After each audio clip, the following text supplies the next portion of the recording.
If the best companies in the world were all started by people who spent 100% of their time working on a single product, how is it that you think your team members can spend part of their time and have the same outcome? Welcome to the Schmidt List, the podcast for people dedicated to managing successful projects, developing impactful products, and building engaged teams. And now, here's your host, Kurt Schmidt. Grant, welcome to the show. Glad to be here. Thanks for having me, Kurt. How are you? I'm good. Good. So you're over at Knotion Labs. Tell me about Knotion Labs and what you do over there. Yeah. Well, Knotion Labs is a growth and innovation practice, and we do a couple things for people. Primarily, we work with senior leaders to help prove that the products that they want to invent deserve to exist. We do that in a couple of ways, but the mission of our company really is to help people get products out the door into the hands of their customers so that they can be known for innovation again. And it turns out that this is a really different approach to helping people do product development or to invent new things. And it came from my experience working in startups and very huge companies and having invented all sorts of different things from high performance financial services systems to physical products. And I invented a humidifier at one point and seeing that companies, established companies in particular, were really abysmal at creating new products and actually getting them out the door. And so I decided that that was actually a bigger problem to go off and tackle than maybe even inventing really cool and interesting things. And so I built the practice to be able to go into an organization and help the senior most leaders understand, first of all, why it is that they're failing to innovate, how it's affecting their growth, and what to do about it. Yeah, that sounds like a fun job. Yeah, it's a lot of fun. Yeah. So you talked about growth and innovation, and that's something you and I have talked about in the past. When we did kind of a pregame for this show, you sent me over a few different unpopular opinions, one of them being the balance that CEOs need to have between what you were just talking about, which is growth and innovation, right? There is growth of like the existing business and products. You want to keep that going. But then at the same time, I've got to mind share the idea of like innovation, new products and new ways of doing things. How do you coach people around that balance? I have sort of an unpopular opinion, and it's a little bit difficult to go into clients or potential clients and say, hey, you're doing it wrong. You're doing it bad. It's sort of like being invited to someo's house for dinner and you're like, your house is ugly and your car is bad and your kids are dumb, I'm just and then it's like, honest. But hey, let's like make a great dinner together now. It's like, it doesn't work really well. So it ends up being an unpopular opinion until you sort of provide the context. And the opinion is sort of this. In most cases, in most organizations, established companies in particular, I think you can draw a direct line between key decisions that CEOs are making and the failure of their company to innovate. And it boils down to what you were just referring to, which is most organizations have a huge split brain problem that really never gets talked about. And it actually took me several years of sort of working on this to really sort of tease this out and identify it. But what it is this. On the leadership side of an organization, you are surrounded by the tools, the language, and the culture of growth. This is the language of Wall Street. This is the language of your board. It's the language of analysts in industry, and it's the language of senior leaders. Growth is the only thing that matters. And the things that we do, the behaviors we engage in are all around how do we maintain or how do we grow at a faster rate. Within the organization, however, on the execution side of the equation, and this can be even fairly high up in the organization, we tend to be surrounded around the tools, the language, and the culture of innovation. And that's a good thing. Yeah. And by the way, so is the growth culture, tools, and language that leadership are using. These things are both really, really good. But it's sort of like magnets, right? Like two positive sides of magnets actually cause a problem. They don't actually work together very well. They actually cause a problem. And that problem, in actuality, is manifest in a couple of really interesting ways that boil down to reprioritization. And reprioritizations happen within organizations all the time, and they lead to what I call the left-hand, right-hand decision. So let's back up and talk about like that before we get into left-hand, right-hand. Yeah. So there's some common practices, best practices, things that every company does. And they do it in varying degrees. But essentially, most companies, both the leadership side of the company and the innovation or the execution side of the company, spend almost all of their sort of innovation energy around two categories of things. We tend to focus on brainstorming and ideation, and we tend to focus on innovation process itself. And both of those things are very, very good. In fact, innovation process really gets a lot of attention because we have sort of built this crucible for innovation called Silicon Valley, and it's this lab where we've, thrown a million sort of fruit flies into the thing, and like the ones that survive, it's like, well, what did they do? Great, let's refine that down. And we've built some really great things like lean. We've got design thinking. We've got user forward. But design or innovation processes also include an NPD process or a homegrown agile / NPI process or whatever it is. The main thing to understand about all these processes is they're essentially a checklist. Every one of them basically says, in order to make a successful product or a successful service, you need to have checked the box on all of these things. And this is what it takes. And those processes are excellent. They're really good. Like if you're not using a lean thing or design thinking, or if you're not using any of those, you should really step back and question how you're making your products, because they're probably not being very successful once they get out the door. But if you have a process that's going, I can tell you very quickly within your organization that you still have probably about a 90, maybe 95% chance of failure. And the reason is coming now from this split brain process. So if our checklist is all of the things that we need, right? The customer has to want it. There's a good customer fit. The pricing model is going to work. The service model will operate properly. Our vendors can get us the supplies that we need. Our channel partners are willing to sell this, right? All those things that are on our checklist can be absolutely correct, and you can still fail. And the reasons aren't so obvious when you're working in the trenches and when you're working on these things. But if I go into an organization very, very quickly using information that already exists in the company, we can show that even doing every one of those things correctly might still lead to failure. And that's the split brain problem. The reason that most of these things fail is because they're shut down. Mm. And what's interesting is the assumption is that we're shutting them down because they failed, right? There wasn't a customer fit, channel wasn't going to sell it, right? One of these things. But when you really look at it, it turns out these programs, these initiatives are actually failing because they're shut down. Well, how could that be? Like if everything's working, why would you shut it down? Well, and this is where that culture clash comes in between growth mindset and innovation mindset. So I talked a little earlier about left-hand, right-hand decisions. So left-hand, right-hand decisions happen, and they go like this. In your right hand, so you're a leader, maybe you're a general manager, you're someone with a P&L. You are responsible for creating new products and maintaining a portfolio of products, right? So in your right hand, you have all of the new programs that you are investing in that have never generated a penny in revenue, have never saved you a penny in cost because they're not done yet. You're working on them, right? In your left hand, you have all of your existing programs, all of your existing products, services, experiences, everything, right? And along with it, you have all the fun things like upset customers and channel conflicts and vendor management issues. Employee issues, exactly. You've got all these things going on. And the left-hand, right-hand decision happens when there's a reprioritization event. So something external happens, and now we need to decide what things we're going to work on. And so like a great example of this is there's a budget cut. It's the easiest example. Let's say there's a 7% budget cut, or it's more dramatic, 17% budget cut, or 23% budget cut, right? And that manager is looking there going, well, in my right hand, I have this magical unicorn that I've been working on, and I love this project. Mm-hmm. But you know what? If I don't hit my growth targets within 0.5% of GDP next year, I'm not going to have this job to see this unicorn, see the light of day. So, you know what? I'm going to shut down some of the things in my right hand in order to keep my left hand happy, because I'm in it for my job. And in this environment where we're cutting the budget, I'm not going to take any risks. So that's a left-hand, right-hand decision. So you'd think, well, sure, yeah, that happens.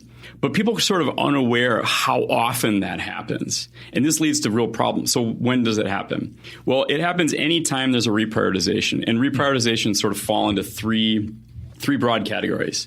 So the first category is there's a leadership change. It's not just the CEO left or changed. Sometimes it's a team lead or a scrum master left. Sometimes it's a manufacturing head is gone, right? When a change like that happens, people become risk averse. Mm-hmm. And when there's a reprioritization, someone left, everybody freezes and nothing happens for a long period of time. And now we've got someone else coming in, and that person may even be responsible for reprioritizing things. When you look at the things in the right hand, guess what? None of them look very good. When you're in the middle of developing something, it never looks good. Because you're still in the problem-solving stage, well, right? And to that point, nobody ever comes in and takes over somebody else's job and says, they were doing everything perfect. It was great. I love their ideas. I'm going to just do exactly what they were doing, and so we won't upset the boat at all. That doesn't happen. No, it never happens. And if you go into the second category of items, it gets even more profound. Mm-hmm. So these are organizational changes. So if you're a company that innovates through acquisition, and you're doing a lot of M&A activity, and you're constantly bringing in smaller companies, right? Eventually, you're going to bring in a bunch and you're going to step back and go, oh, this is unwieldy. Okay, we're going to roll up all these things. We were 3 divisions, now we're going to be 8 divisions. Or we were 16 divisions, now we're going to be 4. We were vertically aligned, and now we're going to be horizontally aligned with a dotted line matrix across international borders, right? Anytime those things happen, your company freezes again. Nothing actually happens, and there's reprioritizations that happen all over the place. So if you go in and you start saying to a company, how long does it take you to create a product from scratch, something you've never done before, right? The normal answer is, it's about 24 months, right? Yeah. Unless you're in, insurance, people seem to think that they can create brand new products in 3 months. It's like, no, that's just configuring your ancient platform in order to create a new policy. That's not the same thing as a new product. But if you are in a normal company, 2 years is sort of 2 to 3 years. Yeah, that's what everybody thinks.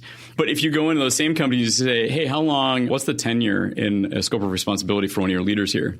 When someone's responsible for, a set of products that they're developing, how long are they in that position? And it's not how long have they had the job. I've had people tell me, like, I've been in this job for 11 years. And we're like, and when's the last time you changed what you're responsible for? It's like, 6 months ago. It's like, yeah, right, exactly. So you got a leadership change and org change happening all the time. And these things don't match up very well with trying to get something out the door. Because if someone's responsibility changes every 18 months, but it's taking them 3 or 4 years to make a product, during the lifetime of that product, there may be 3 different leaders responsible for it.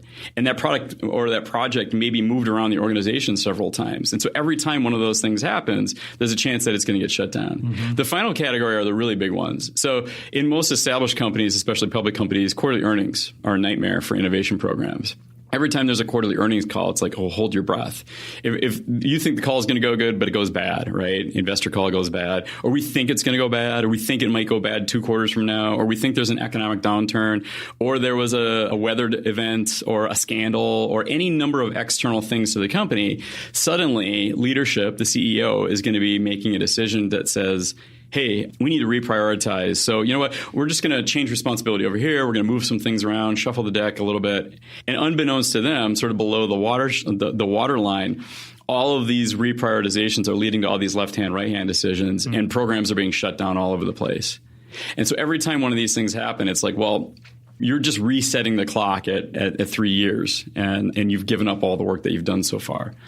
So that's the split brain. That's the problem that we see all the time in large organizations. And what was interesting to me is before I could articulate this and help people sort of understand this mental model on how all these positive things we're doing were resulting in the inability to create new products, I was really struggling with trying to explain, like, how is it that I could walk into a building and know, like, 5 minutes into this conversation, I can just tell you, you're never going to get that out the door. Mm-hmm. And how was that? Well, it's like, because there's all these cultural things going on. There's all these behaviors going on that are just slowly going to undermine it, and it's never going to happen. So now I try and help other people understand this model, because then we can go to the next step and start saying, well, what are you going to do about it? Mm-hmm. You mentioned you've worked in startups and things when reprioritization happens like 5-6 times a day. Yeah.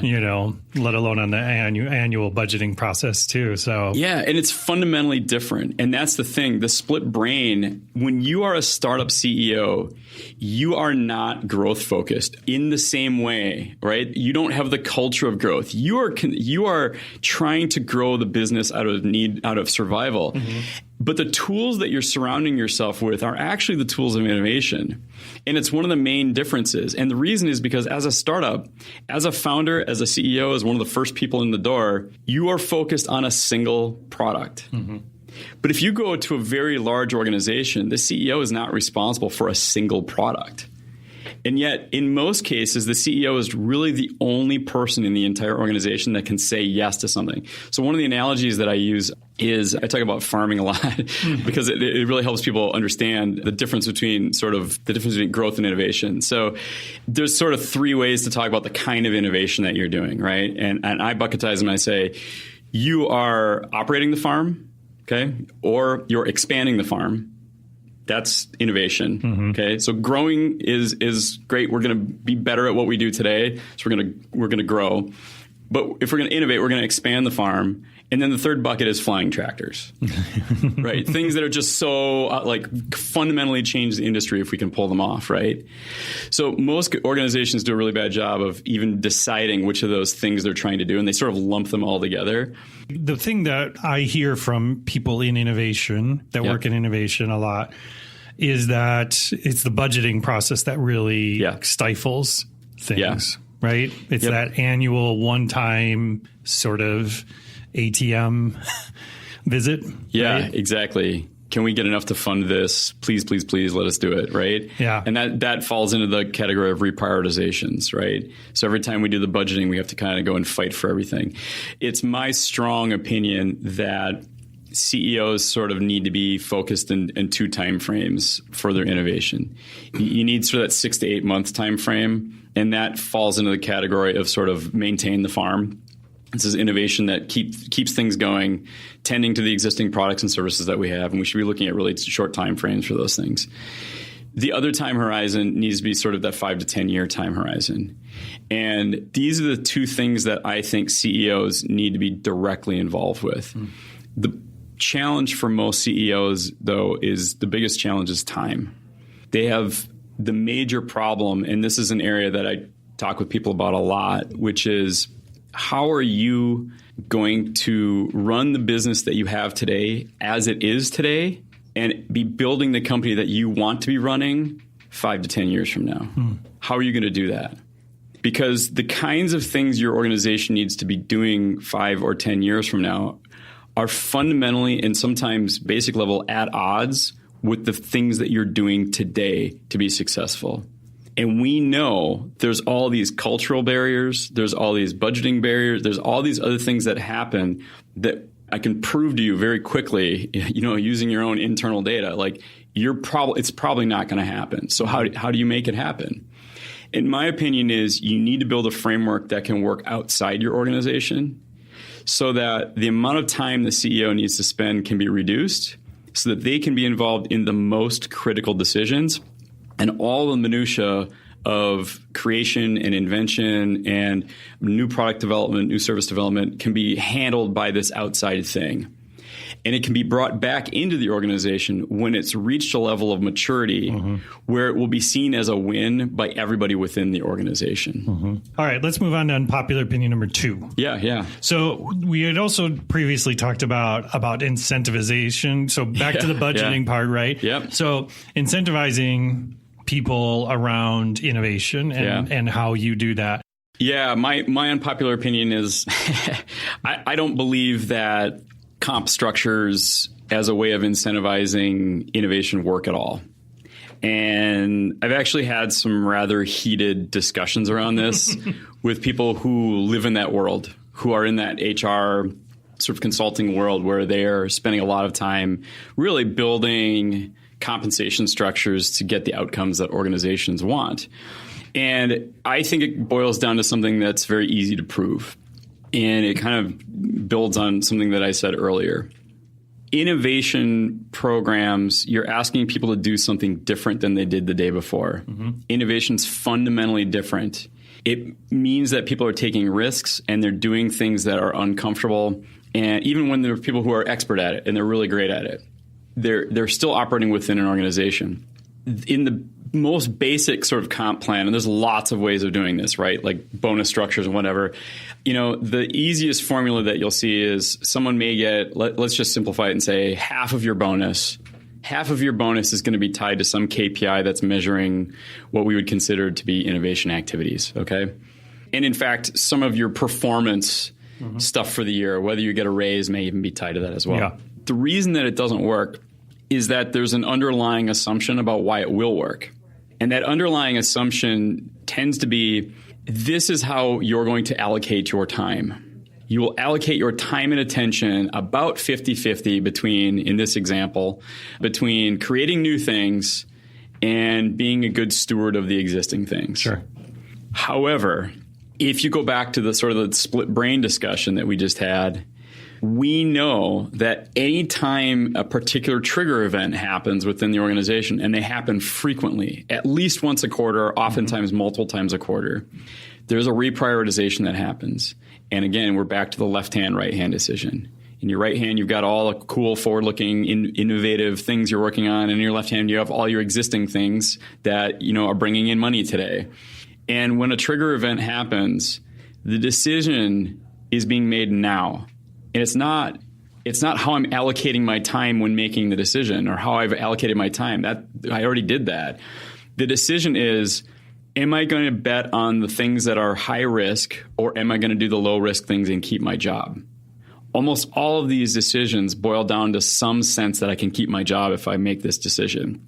And that's the reason that these comp structures don't actually have any bearing at all on, or any measurable way of proving that they get innovative results.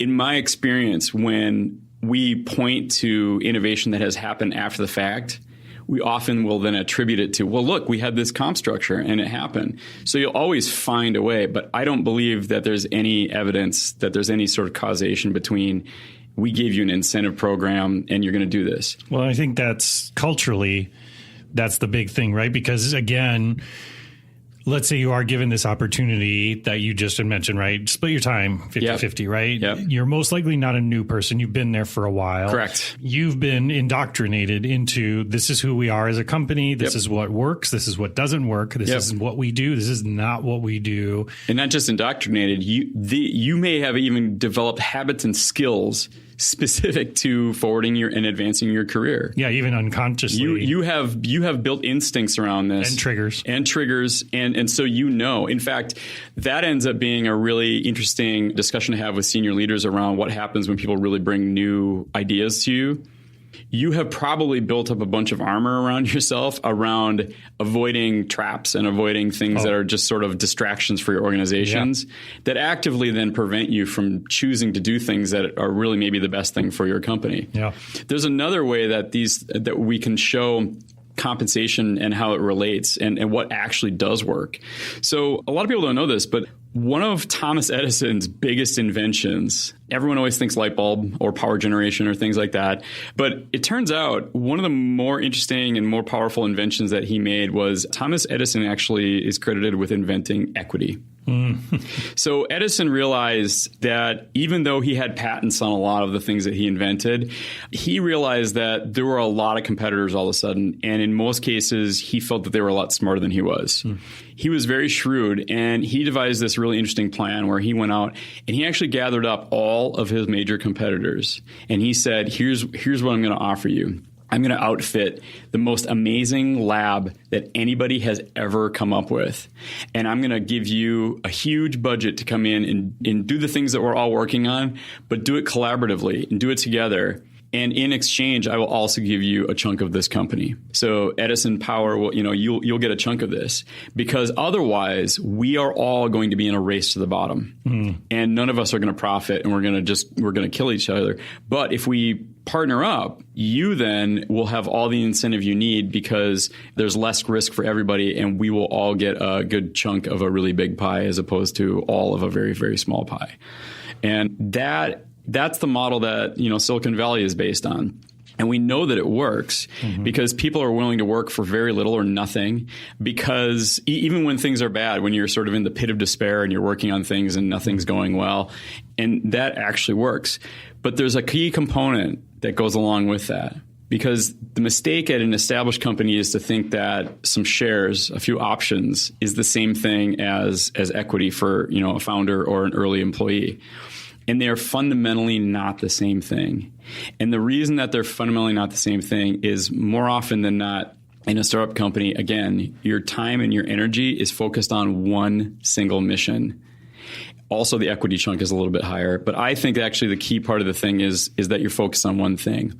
Again, most people who are asked to do innovation within organizations aren't just focused on the 1 or 2 innovation projects that they're doing, or 6 or 7, depending on where they're at. They're also working on, again, being a steward of the existing products. Yeah. So I think a key element is, sort of to your earlier comment, there's a lot of incubator and accelerator models that exist in the world. One of the things that's good about them is it basically says, hey, we need a dedicated environment for people to be working on these things. I think that's great. Where they tend to fail, and the reason I think most of them fail, is that they, 1, aren't given a long enough time horizon, but 2, there is not an incentive for the people working there because they typically aren't allowed to do a different compensation structure than the rest of the organization. Mm. And so therefore, they're only given small amount of options. I've actually developed some ways of getting around that and had some interesting conversations with companies on how to actually go out and build innovation programs to take really big swings and take really big chances and really sort of maximize all of the different ways we know innovation works well to their advantage, basically leveling the playing field with them and a startup company.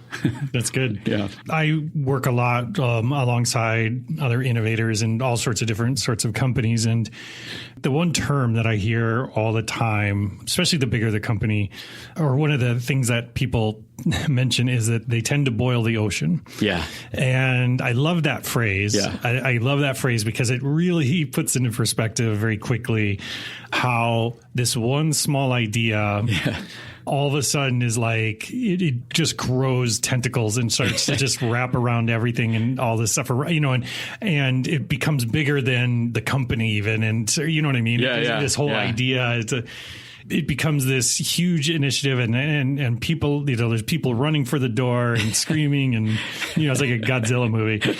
But you had talked to me about anti-patterns in innovation and when I see other organizations that do, like, once they start pulling the thread, they're like, oh, cool, let's try this other little product and idea. And then, oh, wait, look at how it just grows and grows. Yeah. And now we've got to buy a new ERP system. And now what are some other anti-patterns you've seen when it comes to the innovation side of things? Yeah. So I developed innovation anti-patterns a number of years ago as a way of communicating with people without sort of insulting them.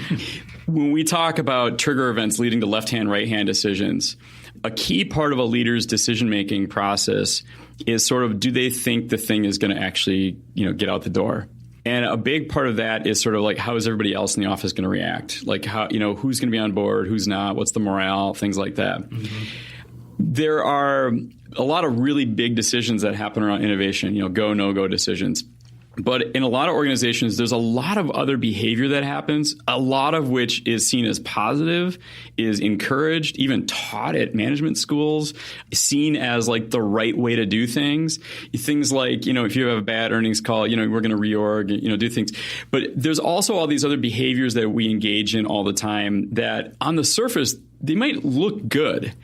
But the net accumulation is that you're essentially teaching your organization and you're building a culture that doesn't actually believe that it can do innovation and doesn't actually believe that it can succeed at these things. So a couple of them are the number one, and the one that was always top on the list and comes up if I just ask people, and start giving a little primer on this, they always come back is this time will be different. Mm-hmm. So the this time will be different pattern manifests, and it is what it says. But I have been in the room where I have been the person, and then I've also seen other people do this, where they have brought, a project or a proposal up to senior leadership, and they've said, this is what we want to do. And, oh, by the way, we want to do it differently this time. Mm-hmm. And leadership goes, and they kind of like look uncomfortable, and because basically what they're saying is we don't think the way we do things is going to work, right? Mm-hmm. That's really what's being said, and leadership doesn't like that. No. And so they go, no, you don't understand. We love this idea. Don't worry, this time will be different. And it won't be. Because by simply saying this time will be different, you're almost condemning the project from the start. You're jinxing because yourself. You've just admitted we're not going to do anything different. And your team was in there telling you how we do things doesn't work. And you didn't dig deeper into that to say, well, why don't you think it doesn't work? And what specifically? And how can we do the few things differently that you think are going to prevent this from not working? So that's the broadest anti-pattern. But there's some other ones. They all tend to have sort of fun names. There's a pet show. So pet shows are common. Pet shows happen all the time. So imagine, you're in a little town and someone puts up signs saying, hey, there's a pet show. And everyone in town gets really excited and they come down and they have the pet show. And at the end, this little girl wins and everybody's really excited and it's great. And at the after party, everyone's walking around and then you realize, the little girl, she's over there talking to that woman who's talking to one of the judges. And then someone goes, oh, well, yeah, that's the little girl's mom. And then the judge, that's her sister. And it's like, oh, the judge was the mom's sister of the thing. It's like, oh, okay. So initially, it was a great community building thing, and everyone was happy and excited, and everyone was excited that this person won. But then there was this sort of bad thing that happened at the end, and that's going to stick with everybody. So if you try to do another pet show, it's not going to work. Okay, so how does that apply within organizations? So we do a number of things like pet shows in organizations all the time, where it's, hey, we're going to have everyone come up with all their ideas and we're going to bring them in and everyone will take turns presenting their ideas and we'll have a list of internal celebrity judges who will look at these ideas and then we're going to pick one and then that one will X. And the problem is not the activity itself. They tend to be a lot of fun. People come up with some fun ideas. They tend to have, be a good team building exercise. The problem is what happens afterwards. And it comes down to a question that I ask a lot with organizations, which is, and then what? So you get to the end, someone wins. So I've seen this now a number of times. I was at one large organization not too long ago, in fact, and in their sort of giant cafeteria area, people were bringing food over. And I watched a couple people come over to someone and say, hey, they were talking. It turns out that this person had won sort of a bake-off like this. And they were saying, whatever happened with that? And the guy was saying, well, yeah, we met with the vice president or whatever. We had a video conference. He was supposed to fly in, but he didn't. And then, we had a video conference and then, sort of nothing. And they were like, oh, well, that was a really great idea. And he's like, yeah, I know. I was like, well, are you doing it anyway? He's like, no, I don't, I'm busy with other stuff, right? You could see right there what happens all the time. So there was this positive thing. People were excited about the idea, but the company didn't have a plan for the, and then what? Yeah. You came up with a great idea. Now what are you going to do? How does this get coached through a process and become mature? How do you take the person who had a neat idea and surround them then with people who understand the rest of building a product and actually go and turn it into something? And what happens then is, hey, well, we all get together, we come up with ideas, and then nothing happens. It doesn't go anywhere. And it ultimately starts this slow erosion of morale, and it kind of prevents people from believing that if they have an idea, that can actually do something within that organization. One of the things I hear a lot when I work with companies is after we've been there a while, we build up a lot of trust with people because what we're doing requires a lot of trust, and we really believe in the people that we're working with that they can do it. And so people get really excited. But eventually people start pulling us aside and they're like, I got this idea. Yeah. And it's the greatest idea ever. It's like, well, why don't you put it into our format? We try and develop the concept out of it. No. This company can never do that. It's like, well, that's really interesting because isn't your job to do exactly that? Yeah. But you don't believe this company can do that. Well, I've seen another version of the pet show, what you're talking about, which you've probably seen, which is the CEO or whoever the decision maker is already has decided on the idea. Yeah, that's my favorite version. But in order to be perceived as diplomatic, they take on this dog and pony show, as it were, to say, present all your ideas, and then we'll deliberate and come back and we've already picked Donnie's idea. So correct. I've actually seen that. I have a vivid example of that. A team spent 9 months sort of walking up through the organization, which is actually another anti-pattern called altitude sickness. But they finally got in and they met with sort of this division president, we'll say. And this person had already committed to sort of one of their direct reports that they were going to go do this project. It had been funded and everything. But in order to, as you're saying, in order to look sort of impartial, they were like, well, that's really interesting. You know what? Why don't we have everybody bring in ideas? So they spent 6 weeks all doing all these things, and everybody came in, had to show their things. They spent all this time. It was such a huge distraction. And before they even presented, everyone found out that they'd already picked the one that had been done before they even said this. And so it just poisoned the well. Everybody knew, like, well, unless you're this leader's sort of favorite person, you're never going to get your idea done. Yeah. There's another one that I like, which is called Clark Kent, which is sort of my superhero one. It's based off Superman. And the idea is that, Clark Kent, Superman, he has a full-time job. He literally has like a job he has to go to every day as a reporter. And in his spare time, like on bathroom breaks and the lunch and after hours and weekends, he saves the world. Okay. So like, in his spare time, he is the savior of the planet against evildoers everywhere. It's a good thing that the world's only in peril on second shift and third shift, Yeah. We're lucky that way. Yeah, exactly. And so the Clark Kent pattern basically says, again, it goes back to this compensation question. It basically says, hey, you're sort of saying that a startup company where people spend 100% of their time working on the new thing, and they're all working on the same one new thing, that your people can divide their time amongst a full-time job of running all their existing things, and in their spare time, you want them to invent world-changing new products and services. Just 20% of their time. Yeah, just 20%. That's right. Yeah, and 20% time ends up being a really interesting sort of manifestation of it. It's slightly different, right? That's sort of saying like, hey, you have some time to experiment. But if the best companies in the world were all started by people who spent 100% of their time working on a single product, how is it that you think your team members can spend part of their time and have the same outcome? Like, how can that work? Because here's the deal. Clark Kent is three things.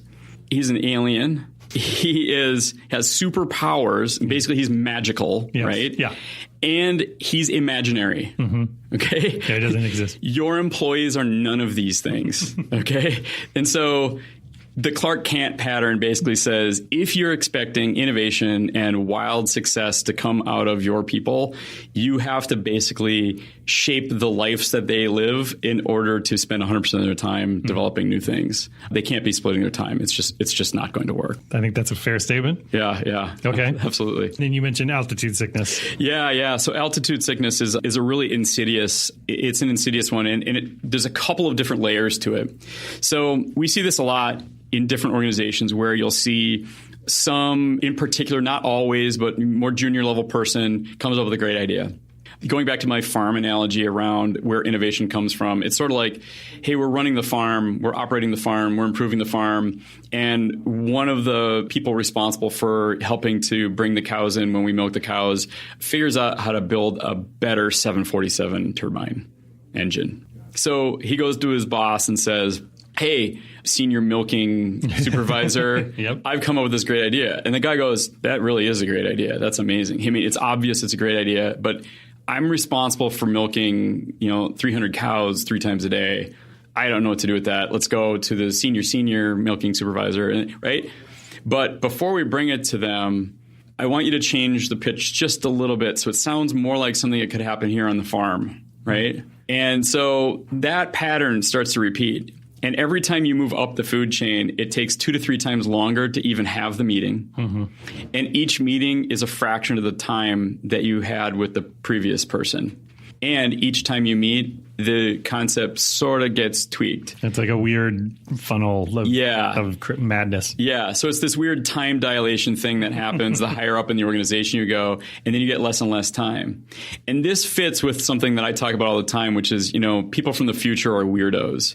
Like, Kurt, you're a weirdo if you went and talked to your younger self, right? Oh, yeah. So, like, if anyone walked up to their younger self, like 15 years ago, and said, hey, I was using my smartphone to respond to the president's tweet about North Korea and nuclear war, like every part of that sentence, your younger self would be like, ridiculous. None of that made any sense. Like, what happened to me? Oh my gosh, I need to change my life and reevaluate my value, like, because it's crazy. But if you say any of those things to someone today, they wouldn't even look up from their coffee.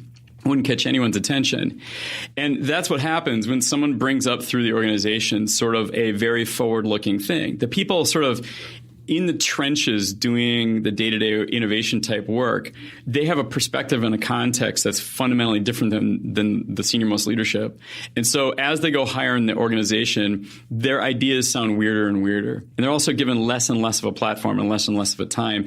And they're asked to reshape those ideas into weird, convoluted ways where it's like, well, Janet's really interested in things around ice cream these days. So is there a way we could talk about the turbine in terms of ice cream? It's like, well, no, but okay, we'll give it a try. Yeah. And now the thing is sort of convoluted. So by the time you're up there, it's a lot like being on the last leg of trying to get to the summit of Everest, right? The oxygen's thin, it's tough to move, you're not thinking well, and everything just seems weird and you might die, And so that's altitude sickness.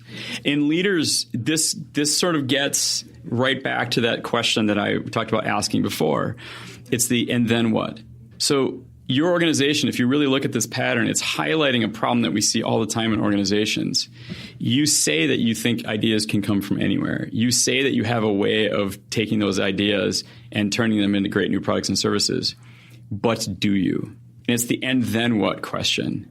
So your new hire, fresh out of engineering school, fresh out of wherever, your new person that just came in from another competitor and you're very excited, and they say, hey, I've got this great idea.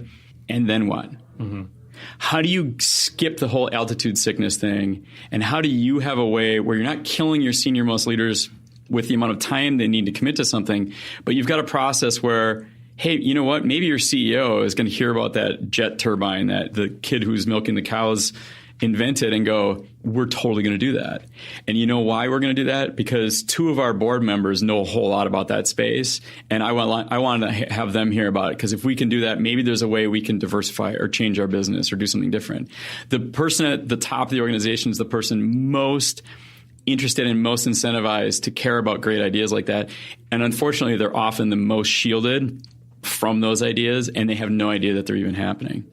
So that's altitude sickness. Wow. Yeah. I like it. Yeah. Well, thanks. Grant, I want to thank you for coming on the show. Thanks for having me. Always from our conversations, I learned a lot and I get a lot of good perspective. So if I want to know more about Knotion Labs and the stuff that Grant does, where's a good place to find you? Where are you most active? Yeah, I'm easily findable on LinkedIn. You can look for Grant Wood and innovation and my name will pop right up. You can also go to the Knotion Labs website and we talk about our products like Proof that helps to prove whether a product deserves to exist. And you can learn a lot more about the different ways that we work with senior executives to help them invent the future. That's cool. Yeah, and Knotion Labs is with a K. Yes. Yeah. It's not Knotion. It's not Knotion, but it's Notion. It's Notion. That's right. Like a knowledge notion. That knowledge or knee. Yeah, knee. That's correct. Ooh, like the Knights of Knee. Okay, Grant, thank you so much again. I really appreciate it. Yeah, thanks a lot for having me be here. It's a great pleasure. Thank you for listening to The Schmidt List. If you want to learn more about how Foundry accelerates innovation, check out foundrymakes.com. And if you'd like me to speak about establishing a growth mindset at your conference or with your team, drop me a note at kurt@foundrymakes.com. Oh, and the next time you're on the internet, head to iTunes and leave the show a review. If you enjoyed this episode, please share it with a friend, because sharing is caring. I truly appreciate you taking the time to listen to the show, and I hope you have a fantastic week.